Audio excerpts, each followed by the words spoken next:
আমাদের যারা পূর্ণ প্রশিক্ষিত 24 মাসে ডিএলএড কমপ্লিট করে যারা টেট কোয়ালিফাই করেছেন ইতিমধ্যে, সেই সব হবু শিক্ষক শিক্ষিকাদের স্বার্থে আমরা কোনোরূপ কি ম্যাট 1594 কি ম্যাট 1060 কোনোভাবে নতুন করে কোর্টের অর্ডারে যাতে টেট পাস না আসে তার জন্য লড়ছি। আজকে আপনারা মামলা অনেকেই দেখেছেন, ইউটিউবে দেখেছেন, লাইভে দেখেছেন, তো দেখলেন যে আমাদের দিকে কিন্তু এখনো পর্যন্ত কিন্তু মামলাটা আছে। আমরা আবারও বলছি, এই লড়াই যতদূর পর্যন্ত চলবে লড়াইয়ে কিন্তু আমরা সামিল হব। আমরা আর নতুন করে টেট কোয়ালিফাই আমরা কিন্তু আমাদের সাথে যুক্ত হতে দেব না। এটা প্রথম কথা। সোশ্যাল মিডিয়ায় বিভিন্ন গ্রুপ বিভিন্ন কথা বলবে, তো আমরা যারা টেট কোয়ালিফাই হবু চাকরি প্রার্থীরা, হবু শিক্ষক শিক্ষিকারা যারা আছি, আমরা শান্ত থাকুন। আইনি পথটা কিন্তু আমরা দেখে নিচ্ছি, আইনি পথ কিন্তু দেখে নিচ্ছি। নতুন করে আর টেট পাস কিন্তু যুক্ত হবে না। এই লড়াইয়ে কিন্তু আমরা সামিল। 23 জেলাকে যারা ফান্ডিং করেছেন তাদেরকে ধন্যবাদ দেবো যে আমরা আমাদের যে সুপার সিনিয়র অ্যাডভোকেট দাঁড় করানো হয়েছিল, আমরা দেখলেন কীভাবে লড়লেন। এটা তো ভালো করে দেখুন, যারা দেখেননি ইউটিউবে দেখতে পারেন। 2022 প্রাথমিক টেট পাস ডিএলএড ঐক্যমঞ্চের পক্ষ থেকে আমরা সুপার সিনিয়র অ্যাডভোকেট দাঁড় করিয়েছিলাম এবং লড়াইটা আজকে দেখে নিলাম। সামনের দিনে আমরা আছি। আর 23 জেলাকে বলবো যে আপনারা হয়তো এখন আমাদের নোটিফিকেশন আসছে না, থার্ড ফেজটা কমপ্লিট হবে। এবার আমারটা রিকানেক্ট। আজকে আমরা কোর্টে এসেছিলাম এই প্রশ্নমূল মামলার বিরুদ্ধে লড়াই করতে। মোটামুটি আপনারা সকলেই শুনেছেন। সবাইকে বলবো এই মামলাটা তো এখনোই শেষ হচ্ছে না, এখনো দীর্ঘদিন চলবে। নেটওয়ার্ক এবার যারা ফান্ডিং করেননি, তোমারটা চলছে, আমারটা রিকানেক্ট হলো, একটু আগে তোমারটা রিকানেক্ট ছিল। হতে পারে পর্যন্ত যারা ফান্ডিং করেননি তারা দয়া করে ফান্ডিংটা করুন। ফান্ডিং ছাড়া কিন্তু আইনিভাবে লড়াই করা যাবে না, আর মানসিকভাবে কেউ ভেঙে পড়বে না। আমাদের কিন্তু সুদিন আসছে, এই অপেক্ষায় আমাদের কিছুটা সময় কাটাতে হবে। আর বলবো যে ফান্ডিংটা যেন অবশ্যই করবেন, যারা এখনো পর্যন্ত ফান্ডিং করেনি তারা অবশ্যই করবেন। আর যারা করেছেন তারাও যদি কারো সামর্থ্য থাকে পরবর্তীকালে ফান্ডিং করার জন্য তারাও করবেন। ফান্ডিংটা না থাকলে কিন্তু আমরা এই আইনিভাবে লড়াই করতে পারবো না। অনেক আইনি লড়াইয়ের যেতে চলেছি, একটু ধৈর্য ধরুন, মানসিকভাবে ভেঙে পড়বেন। সকলকে সংগ্রামী অভিনন্দন। বিগত দিনে ঐক্যমঞ্চ পাশে ছিল, আজও আছে, ভবিষ্যতেও থাকবে। আপনাদের চাকরি যে স্বপ্ন, সেই স্বপ্ন যদি কেউ সুনিশ্চিত করতে পারে তা ঐক্যমঞ্চ। অনেক গ্রুপ অনেক কথা বলে, তারা বাস্তবের মাটিতে পা না দিয়েই ভিত্তিহীন অনেক কথা বলে, কিন্তু বাস্তবের মাটিতে যারা চলে তারাই জানে যে বাস্তবের মাটিটা কত কঠিন, লড়াইটা কত কঠিন। আজকে আমরা এসেছিলাম 2022 প্রশ্নভুল মামলা সংক্রান্ত নিয়ে। আশা করি লাইভটা অনেকেই দেখেছেন। আমাদের পক্ষ থেকে সুপার সিনিয়র লয়ার ছিল।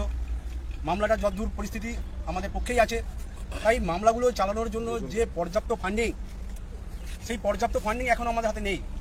তাই গ্রুপে বারংবার অনুরোধ করা হয় যে ফান্ডিং করার জন্য।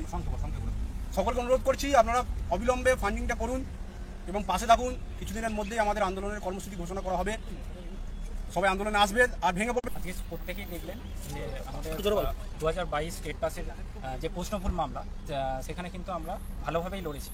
যারা অনেকেই আমাদের বিদেশদা, সুভাষদা সব কথাই বলেছেন। আমি শুধু একটা কথা বলবো, যেটা হচ্ছে যারা নন ভেরিফাইড গ্রুপে যুক্ত আছেন তারা দ্রুত যুক্ত হয়ে যান। আর প্রত্যেকে ফান্ডটা আমাদের কিন্তু আজকে যেটা লড়াই হলো এটা কিন্তু কন্টিনিউ অনেকদিন চলতে থাকবে। সুতরাং কিন্তু আমাদের প্রচুর পরিমাণে ফান্ডের প্রয়োজন হয়। প্রত্যেকে ফান্ডটা দিন। আর পরবর্তীকালে আমাদের সামনের মাসে কিন্তু আমাদের একটা বড়সড় আন্দোলনের ডাক দেওয়া হচ্ছে, সেখানে যাতে বেশি সংখ্যক আপনারা যোগদান করেন।